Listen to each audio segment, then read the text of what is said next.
Bonjour à tous et bienvenue à la compta en live. Aujourd'hui, nous allons découvrir la comptabilité assistée par la matrice Excel automatisée de l'expert. J'ai démarré mon business, je veux avoir une visibilité sur la santé financière de mes activités. Alors, il est possible de tenir la comptabilité soit à l'aide d'un logiciel comptable que les professionnels du chiffre connaissent, soit à l'aide d'un fichier Excel. Ça, c'est aussi possible. Et là, l'organisation, elle est un peu différente, mais la finalité est la même. C'est-à-dire, l'objectif ici, c'est de produire une balance générale des comptes qui va servir pour établir les états financiers. Alors, voilà comment ça se présente dans notre matrice, la matrice Excel automatisée de l'expert liée à la tenue de la comptabilité. Alors, vous allez, ça c'est la page de aide, voilà. Vous avez la feuille entité. Sur la feuille entité, vous allez remplir les informations qui concernent l'entité. Là, c'est facile pour tout le monde. C'est un exercice que nous sommes habitués à faire. Vous remplissez les informations qui concernent, vous commencez toujours par là. Bon, ensuite, nous avons la page de garde, la page de garde du fichier, la page de garde. Alors ici, il présente quoi? Ça présente ici les documents comptables.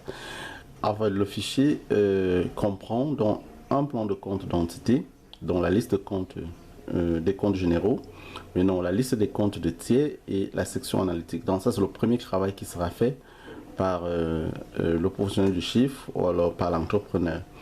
Alors vous avez également donc, parmi les documents qui figurent, donc vous avez la tenue des livres comptables, le livre journal du report à nouveau, le livre journal des opérations d'entité, le livre journal de suivi de la trésorerie, la balance des comptes divisionnaires automatique et puis maintenant la balance générale des comptes qui est automatique. Et après vous avez donc les feuilles qui concernent les travaux extra comptables.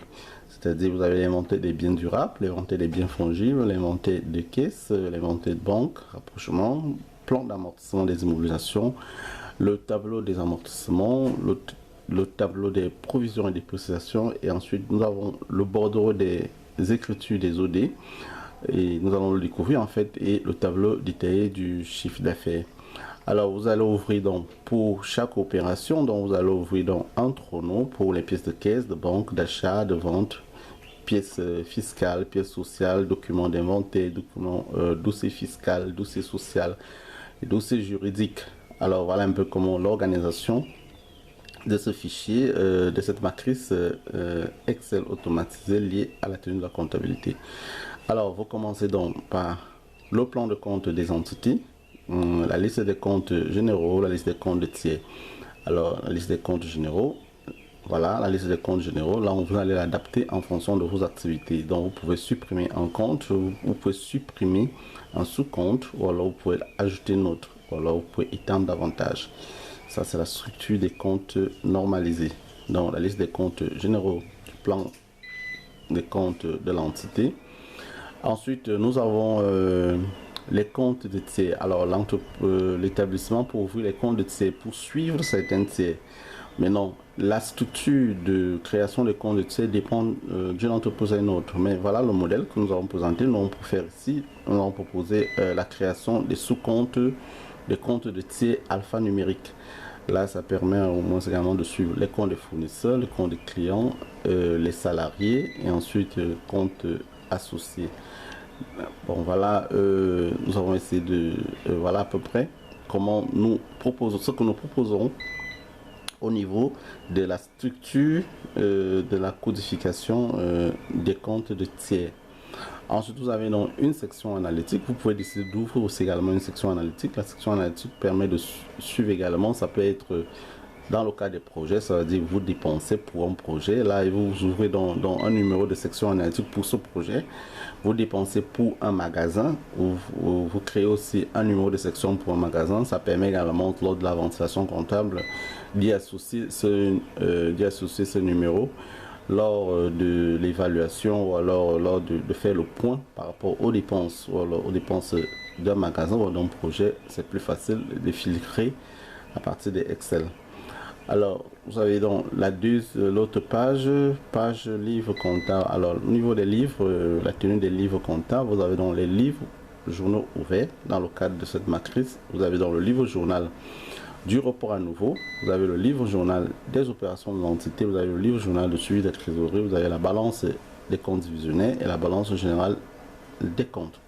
Alors les codes journaux ouverts dans le cadre de la matrice, nous avons le code achat, voilà l'abréviation, code vente, banque, caisse, P et OD et report à nouveau. Voilà un peu comment c'est structuré. Alors, ce qui suit maintenant, vous avez le journal du report à nouveau. Le journal du report à nouveau, ce sont les écritures à nouveau. C'est-à-dire, habituellement, c'est la balance, c'est-à-dire, vous avez démarré votre business, vous avez démarré votre, vous avez un bilan d'ouverture, vous passez les écritures à nouveau dans un bilan d'ouverture, ou alors vous êtes arrivé en fin d'exercice, vous reprenez le bilan de l'exercice précédent, ça, ce sont les écritures à nouveau. Là, c'est voilà le journal qui vous sert. Alors, pourquoi ce journal? Le journal, c'est important parce que c'est lui qui permet de les montants qui figurent apparaissent au niveau du solde d'ouverture de la balance générale des comptes. Donc voilà le journal du report à nouveau. Vous passez les écritures du report à nouveau, soit dans le cadre d'un bilan d'ouverture. Au niveau, vous avez créé votre business, vous avez équilibré votre balance d'ouverture, alors vous passez les écritures de report à nouveau, comme ceci. Voilà. Et ensuite, donc, nous avons le journal des opérations de l'entité. Ah, lui, c'est le plus important de la matrice parce que lui, il permet en fait de comptabiliser tous les écritures.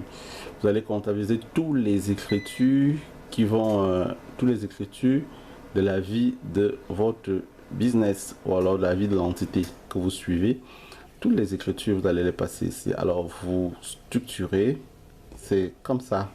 Alors, ça, c'est un exemple. Donc, ici, c'est un exemple juste pour voir. Vous avez ici un apporteur. Apporteur Martin Luther King, passer l'écriture, capital, voilà le montant, pour voir le capital, voilà, passer au débit crédit. Alors ici, vous voyez ici livre journal équilibré. Donc à chaque fois que le livre journal est déséquilibré, bon, ça signale à partir d'ici. Vous voyez à partir d'ici, et puis vous avez le total du livre journal à chaque fois que vous passez les écritures comptables. Donc voilà le livre journal le plus important. Donc vous y passez les opérations en OD, vous y passez les opérations de caisse, vous y passez les opérations de banque, vous y passez les opérations de vente, toutes les opérations, tous les mouvements qu'il y a eu tout au long de l'exercice comptable, vous y passez ici.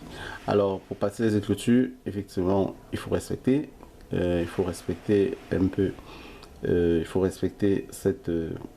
pourquoi il faut respecter ceci? Il faut respecter plusieurs critères parce que vous avez un compte, il faut un compte, il faut un code journal, il faut une section analytique. Là, peut-être c'est facultatif, mais il faut une section analytique pour le suivi, comme nous disons tout à l'heure. Ici, dans le cadre, nous avons défini 100 000 ici comme la section pour le suivi analytique du projet, pour le suivi analytique du projet d'Alaski. Donc ça permet donc de suivre dans ce projet, et ensuite vous avez la date du jour, le numéro de la pièce ou alors le numéro de la saisie, donc ça dépend de vous. Donc, et le libellé est obligatoire, le montant également et tout ça. Donc, voilà, le livre journal des opérations de l'entité, lui, il reprend toutes les opérations de la vie après les imputations. Vous saisissez directement ici. Et là maintenant, vous avez le journal de trésorerie. Bon, le journal de trésorerie, lui, également, il est facultatif en fait ici. Bon, là, bon, si vous voulez avoir une visibilité sur la trésorerie, c'est-à-dire vous reprenez les opérations de trésorerie que vous avez passées ici au niveau du journal, du livre journal des opérations de l'entité. Vous les reprenez ici. Alors, vous pouvez les reprendre ici, là, pour permettre de dégager le solde au fur et à mesure du compte caisse, banque, donc savoir le montant disponible des deux comptes. Mais il est aussi possible, donc ça permet de suivre un peu les deux comptes de trésorerie, la caisse et la banque. Alors, ici, vous avez dans la balance des comptes divisionnaires. Lui, il est généré automatiquement. Donc, quand vous êtes ici, là, au niveau du journal des opérations, le journal des opérations, vous avez le journal du report à nouveau, affecte directement la balance. Donc, au fur et à mesure que vous passez les écritures, les montants s'accumulent en débit, en crédit, au niveau de la balance des comptes divisionnés ici là. Donc vous avez donc la balance des comptes divisionnels ici. Lui, effectivement, il sert à vérifier, donc lui, il sert à faire beaucoup d'analyses. Alors vous avez la balance générale des comptes.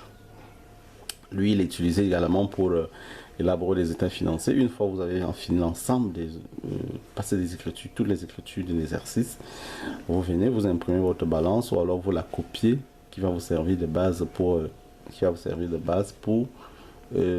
élaborer vos états financiers.